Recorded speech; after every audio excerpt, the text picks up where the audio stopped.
নমস্কার সবাইকে, আবার চলে এসেছি তোমাদের সাথে একটা নতুন ব্লগে।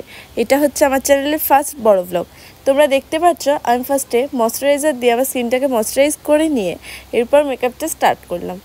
তারপরে আমি মুখে ভালো করে ওটা অ্যাবজর্ব করিয়ে নিয়ে এরপর দেখতে পাচ্ছ এটা হচ্ছে হিলারি ডোরার HD foundation airbrush finish দেয়। এই ফাউন্ডেশনটা খুব ভালো, এটা পুরো মুখে অ্যাপ্লাই করে এরপর ভালো করে ব্লেন্ডিং করতে হবে। ব্লেন্ডিং যত ভালো হবে মেকআপ তত ভালো হবে।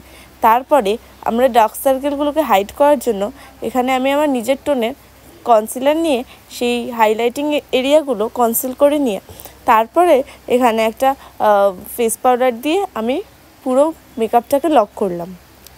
এরপর তোমরা দেখতে পাচ্ছ একটা ব্রাশ দিয়ে আমি এক্সট্রা যতটা পাউডার ছিল সেগুলোকে ঝেড়ে নিলাম।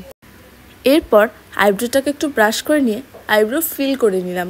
তারপর আইশ্যাডো দিয়ে warm golden and golden normal golden যেটা আছে সেই দুটো আইশ্যাডো দিয়ে আমি চোখটাকে করে নিলাম ভালো করে। দেখতে পাচ্ছ এরপর একটু গোল্ডেন হাইলাইটার দিয়ে দিলাম চোখের ওপরে, যাতে এটা একটু গ্লেজি দেখায়।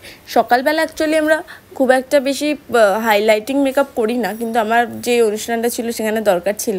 তারপরে আমি এখানে সুইস বিউটির কাজল দিয়ে আমি চোখের নিচটা ড্র করে নিলাম। এই কাজলটা অসাধারণ, তোমরা ইউজ করে দেখতে পারো।